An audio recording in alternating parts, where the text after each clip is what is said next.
నిరూపిస్తూ ఉన్నాయి.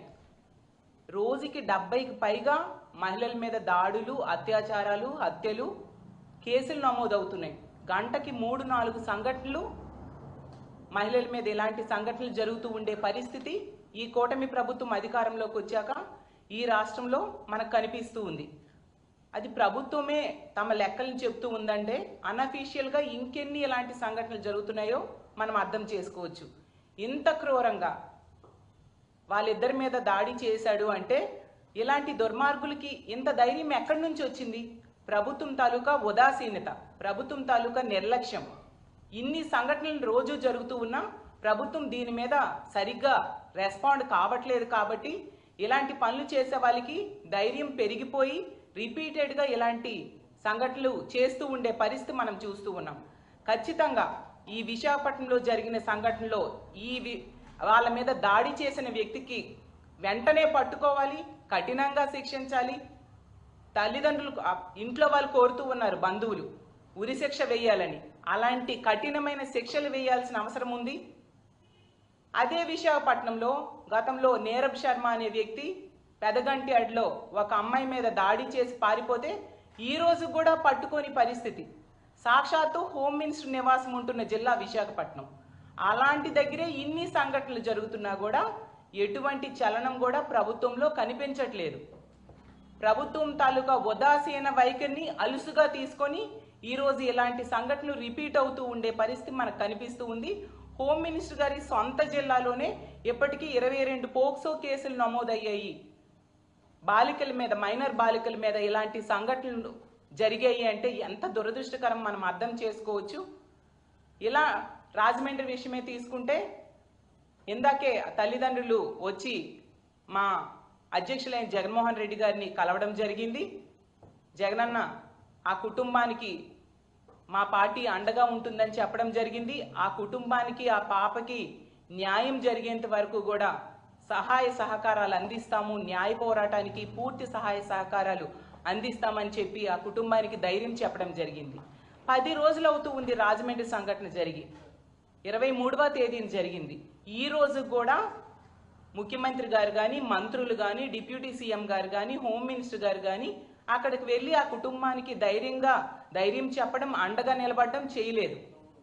కనీసం CCTV footage కూడా ఈ రోజుకి తల్లిదండ్రులకు ఇవ్వని పరిస్థితి మనకు కనిపిస్తూ ఉంది. ఎంత నిర్లక్ష్యము ప్రభుత్వానిది అనేది క్లియర్గా అర్థమవుతూ ఉంది. అలాగే తీసుకుంటే ఇప్పుడు ఈ సంఘటన జరిగింది. ఇన్ని సంఘటనలో కూడా ప్రభుత్వం ఈ దిశ యాప్ను కనుక కొనసాగించుంటే ఇలాంటి సంఘటనలు జరిగేవా?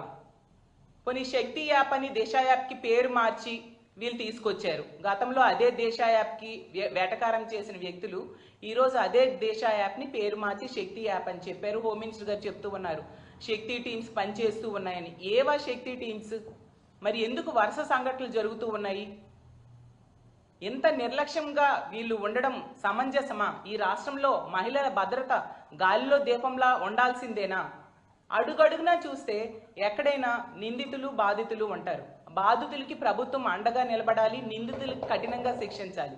ఈ కూటమి ప్రభుత్వం అధికారంలోకి వచ్చాక మాత్రం నిందితులకు అండగా నిలబడుతుంది, బాధితులకి ఎటువంటి సహాయ సహకారాలు అందించని పరిస్థితి మనకు క్లియర్గా ప్రతి సంఘటనలో కూడా కనిపిస్తూ ఉంది.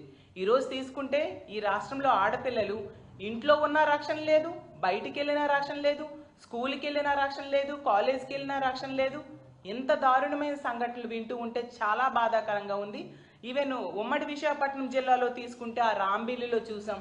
ఆ అమ్మాయి ఆ ప్రేమ కోసం ఒకడు వేధిస్తున్నాడు అని చెప్పి జైలుకి వెళ్ళి వచ్చాక కూడా ఆ అమ్మాయి కంప్లైంట్ ఇస్తే ప్రభుత్వము, పోలీసులు నిర్లక్ష్యం వలన అతను హత్య చేయడం జరిగింది.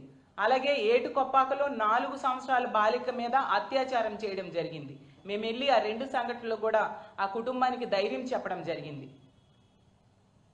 అలాగే తీసుకుంటే ఎన్నో సంఘటనలు, ముచ్చుమరి సంఘటన, అత్యాచారం చేసి ఆ బాలికని ముక్కలుగా చేసి విసిరి పారేశారు. పోలీసులు అనేవాళ్ళు మహిళల రక్షణ కోసం ఉపయోగపడాలి, ప్రజల రక్షణ కోసం ఉపయోగపడాలి. కానీ ఈ కూటమి ప్రభుత్వం అధికారంలోకి వచ్చాక పోలీసుల్ని రెడ్ బుక్ రాజ్యాంగం ఎలా అమలు చేయాలి దాని మీద ఉపయోగిస్తున్నారు తప్ప శాంతి భద్రతల పరిరక్షణ కోసం కానీ మహిళల రక్షణ కోసం కానీ ఉపయోగించని పరిస్థితి మనకు క్లియర్గా అర్థమవుతూ ఉంది. ఇంత దారుణమైన పరిస్థితులు నెలకొని ఉంటే అసలు ఈ ఆంధ్రప్రదేశ్ రాష్ట్రంలో ఆడపిల్లల తల్లిదండ్రులు తమ పిల్లల్ని బయటికి పంపాలంటే భయపడే పరిస్థితులు రోజు రోజుకి ఎక్కువైపోతూ ఉన్నాయి. కాబట్టి మేము ముందు నుంచి కూడా ఈ ప్రభుత్వాన్ని వేడుకుంటూ ఉన్నాం. మహిళల భద్రత అనేది ప్రభుత్వం తాలూకా ప్రథమ ప్రాధాన్యాంశము. కాబట్టి దానికి ప్రాధాన్యత ఇవ్వండి. మీరు ఇన్ని సంఘటనలు జరుగుతూ ఉన్నా ఎందుకు వీటి మీద ఒక సమీక్ష లాంటివి నిర్వర్తించడం లేదు? మహిళల రక్షణ కోసం ఎటువంటి చర్యలు తీసుకోవాలి అనే దాని మీద మీరు ఒక్క క్యాబినెట్ మీటింగ్లో అయినా ఒక సమీక్ష చేశారా అని నేను అడుగుతున్నాను. ఇప్పుడు రాజమండ్రి ఫార్మసీ అమ్మాయి ఇష్యూలో తీసుకుంటే 10 రోజులైనా కూడా ఆ ఇష్యూ మీద ఒక హోమ్ మినిస్టర్ గారు కనీసం సమీక్ష చేశారా? ఎంతసేపు కూడా ఆ హాస్పిటల్ యాజమాన్యాన్ని అలాగే నిందితుడైన ఆ దీపక్ని కాపాడడానికే ప్రయత్నిస్తున్నారు తప్ప ఆ బాలికకి న్యాయం చేయాలి అనే విషయం మీద దృష్టి పెట్టకపోవడం నిజంగా దురదృష్టకరం. అలాగే ఈ విశాఖ సంఘటన తీసుకుంటే ఖచ్చితంగా ఆ పాపకి మెరుగైన వైద్యం అందించాలి. అలాగే నిందితుడికి కఠినమైన శిక్షలు పడాలి. ముందు పట్టుకోండి నిందితుడిని. ఆ పెదగంట్యాడ సంఘటనలో నీరబ శర్మ లాగా ఇన్ని నెలలైనా ఇంచుమించు 5 నెలలైనా కూడా పట్టుకోకుండా పోలీసులు తమ చేతకానితనంతో వ్యవహరిస్తూ ఉన్నారు. అలా కాకుండా ఈ నిందితుడిని వెంటనే పట్టుకోవాలి. ఇంకొకసారి ఇలాంటి పనులు చేయాలంటే భయపడేట్టుగా ఇలాంటి దుర్మార్గులకి కఠినమైన శిక్షలు వేయాలని మా వైఎస్ఆర్ కాంగ్రెస్ పార్టీ తరఫున డిమాండ్